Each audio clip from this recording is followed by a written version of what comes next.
Alright guys, welcome to my poker vlog. This is Loan for Cards again, and we are playing 235 No Limit Holdem at Bay 101 Casino in San Jose, California. Pretty much this casino is right across the street from the Matrix that I play in. I play at Matrix and Bay 101, and they're literally across the street from each other, so they're very close by. This is the newer casino because they had one earlier across the highway. They moved to this side of the highway near the airport where Matrix is. So now you have two casinos in walking distance.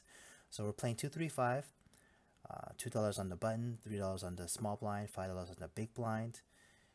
And that's how you see the three blinds in these type of games, because they put the money on the dealer button so they can use it as part of the rake. But a full table game, the full rake is still like $6.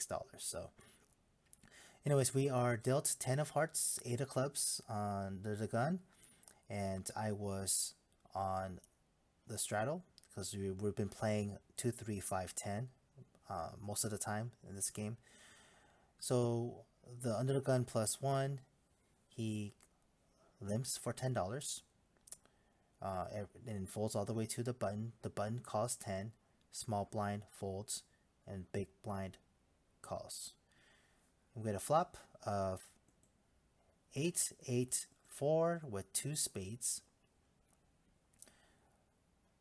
and it checks to me. At this point, you know, a lot of people, when you fire out, if there's a paired board, a lot of these games, 2, 3, 5, even 1, 2, 3 games, you know, no one believes you that you have, you know, an 8, right? So what I do is, you know, sometimes people think, you know, you have it, sometimes you don't, but, you know, a lot of times when you do bet, they don't think you have it. And plus, the flush is there, flush draw is there, the spades, and, you know, San Jose players, they love the flush. They live or die by the flush. So I don't want the flush to get there. I want people to pay for this. So I put a bet out for 65, which I think is a good bet at this point. You know, I oversized the pot, bet $60, and the undergun +1, he pretty much re-raises me to 200. Then everyone else folds, comes to me, and I'm like, oh my god, he bet to 200? It's like, this guy has an 8 also, or he has an overpair. So I've been playing with this guy for about a couple hours or so, and he does play very conservative. He's not a super tight player, but you know, he picks his hands. So I see him, you know, bluff here and there once in a while. So maybe he's trying to just steal it right here. If he has an 8 here, obviously my kicker's not that good. And I'm just hoping that he has an overpair. I wouldn't put him on set of 4s to make a full house here, which is a possibility, but at the same time, you know, you sort of want to extract as much as you can. You want the flush draw to get there. So at this point, I'm like, oh, either he has it or he does. Just, you know, I'm not too deep right now because, you know, buy-in's 500, and, you know, and that's where I'm at. You know what I said? You know, I'm just gonna re-jam them all in. He instant calls me. I was like, holy shit, I might be drawing dead. Turn comes a queen. River comes a 7. No flush gets there, and he opens up pocket kings. So that was pretty interesting. So he under the gun, he just limped in. I guess he was waiting for a race to re-raise, and it didn't get there. And he just got cooled with me having an 8. So sometimes, you know, a lot of these games, the 1, 2, 3, 2, 3, 5, you know, limping under the gun, especially because this was a straddle pot. So you're limping a straddle pot, you know, hoping for a raise so you can re-raise. It didn't work. Usually when you're big blind and then someone limps, and if they re-raise, you know, they have aces of kings most of the times, but it didn't work out for this guy. So he got jammed. He got stacked right there.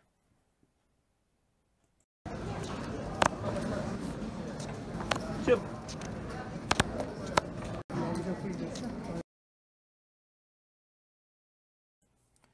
All right, we're dealt ten of spades and king of diamonds into the small blind. It folds all the way to the button. The button been very loose aggressive throughout the day, and he would raise the button maybe like 80% of the times. So he's pretty wild one there. So he bet 25. I have a good enough hand to make this call, so I make the call. The big blind folds, and we go see the flop. The flop comes out 10 of hearts, 8 of clubs, and jack of spades. So at this point, I have, a mid pair, and figuring out what he's gonna bet here on the flop. And this is one of the vlogs that I was gonna mention about reading people. And I've been playing probably 4 hours into the session at this point, and the amount of times that he bet on this button or this bet in general, I study a lot of players when I'm in the table, and he had a tendency to make little subtle moves when he bets. So I seen his betting patterns and how he raised and things like that, and I knew like when went to a showdown, when he won, I can see what kind of betting pattern he did. So this is one of the betting patterns that he did before, when it was bluffing, and times before that he wasn't bluffing. So when he did bet 25 on the flop, 25 on the pre-flop, and when the board comes out to him, when he was bluffing, he always bet 55.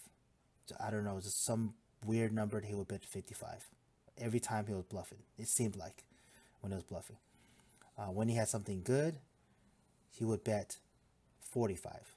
Sort of weird, right? Sort of subtle betting patterns, 45, 55. And the funny thing is that when he bets 55, he says 55, and he puts it in. When he bets 45, he just puts it in and just puts in 45. So this time, he bet 55. He says 55, and he bet it out. So I make a call. Turn card comes a deuce of hearts. I check it. So what he's gonna do at this point? He says 125. He bets 125. So I figure at this point, I'm like, should I just rejam him and see if I'm right or wrong? So I just push it all in, and he instant folds his hand. So at this point, we don't know if he was bluffing or maybe he had some kind of cards. We don't know, but we'll continue on with this block.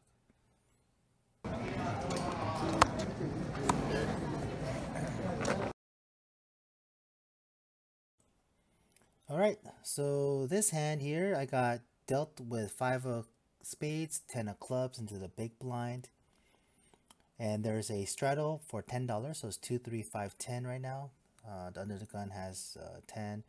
It folds all the way around to the button. The button makes a call for $10, and then we have this loose aggressive player that is sitting to the right of me, and he bets $75.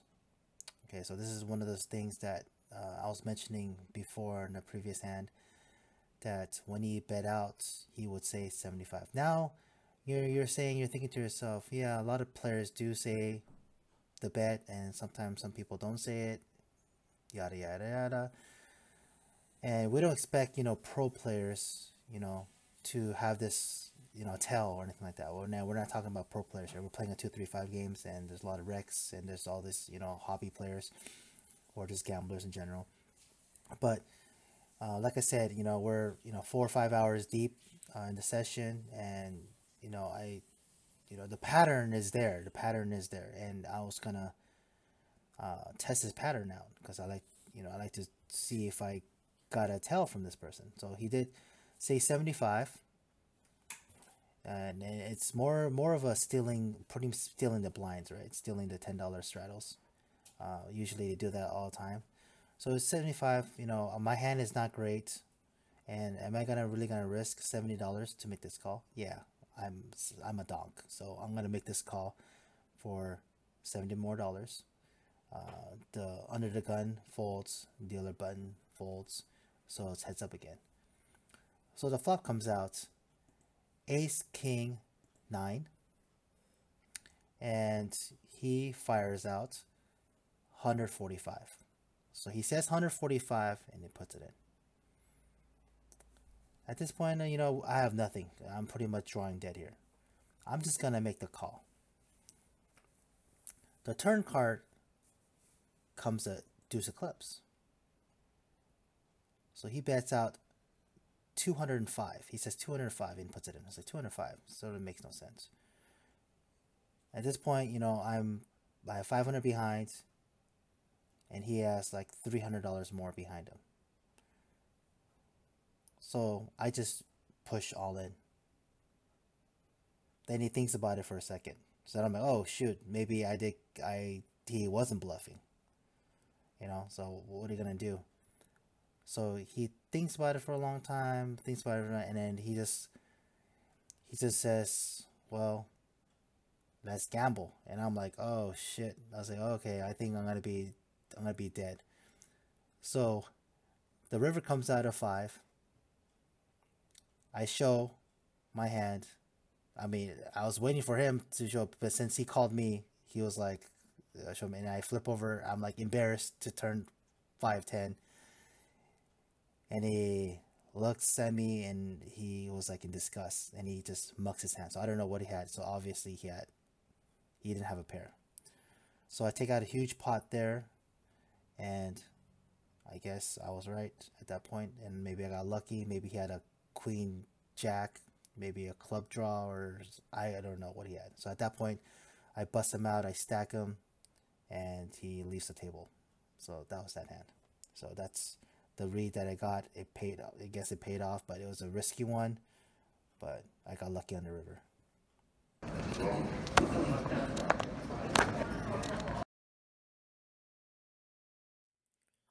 Alright, so this is the last time I'm going to discuss here. I was dealt 7 of clubs, 9 of hearts on the button. And then the straddle was on, so under the gun had a straddle. And under the gun +1, he's a very, very tight player. He made a raise to a 30.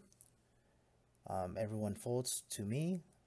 I make the call, figuring that, you know what, I have position on him, and if I get a good flop, then I might be able to extract as much possible money I can, because he's either gonna bet with his best hand, or he's just gonna fold if he doesn't hit it. Small blind folds, big blind calls, and under the gun calls. So we have 4-way to the flop. The flop comes out 7, king, 10, rainbow. So hit the bottom pair. Then it folds. I mean, it checks all the way to the razor, the undergun +1, the very tight player. He makes it $60, which is a really good bet. So he's pretty much representing an ace king, something like that, pretty much. And he plays it straight. So if he's betting out, most likely he has a king. So I do is I make the call, and other players fold. So it's heads up between me and the undergun +1 player, the super tight player. The turn comes a 9, which makes me 2 pair. So he checks it, because like I said, he's very tight. He's a very tight player, and he does play really conservative. So I figured, if I bet here, he could actually fold his king, which I seen him do, lay down top pair before. So I figured, let me check it, and hopefully he can catch up. Not even catch up. I don't want him to catch up, but I was trying to, to extract as much as I can. And the river comes an ace of spades, sorry. Then he bets out $100. So now, I put him on a king. Now put him on ace king. Now he's a very, very tight player. So what am I supposed to do right here as a super tight player? Do I call or do I lay it down or what I do? So by watching him play, so this is another tell that I'm gonna share, which is really not that difficult to read. Players like him, you can see the non-hesitant betting when, especially when a tight player bets. He shows no sign of weakness and things like that, and that's just something that if anybody that's really confident in their hand, they're gonna bet with it. So at this point, I just know that he has me beat. He has me beat for sure. So I sort of talk to him, trying to get some things out of him, and I just tell him, hey, well, did you make your two pair on the river? And he looks at me, and he sort of like see his reaction. So because of that reaction, I felt like he hit it in this two pair. So I open up, I show my two pair, and I lay it down, and then of course he flips over ace king. So he had the best hand, and I laid it down. So you can always tell, from the loose players, from the tight players, and if you know very tight players, if they're betting into it, they got it. So I think I did make a mistake. I could have made on the turn. I should have made a pretty sizable bet. As the type of player that he is, as he can actually lay down top one pair. I know most people will not, but if you play a person like an older gentleman that plays very, very, very tight, they would lay this out. I know you're probably saying, I'll never lay down ace king. Never. Like, I will go on, yeah, but there's certain times that people do lay down ace king. But at this point, I lay down two pair, and you're telling me how did you lay down two pair? Because you just know sometimes you're beat because the type of player you play with. Alright guys, appreciate it. This is my vlog here. I'm going to be heading to Reno and playing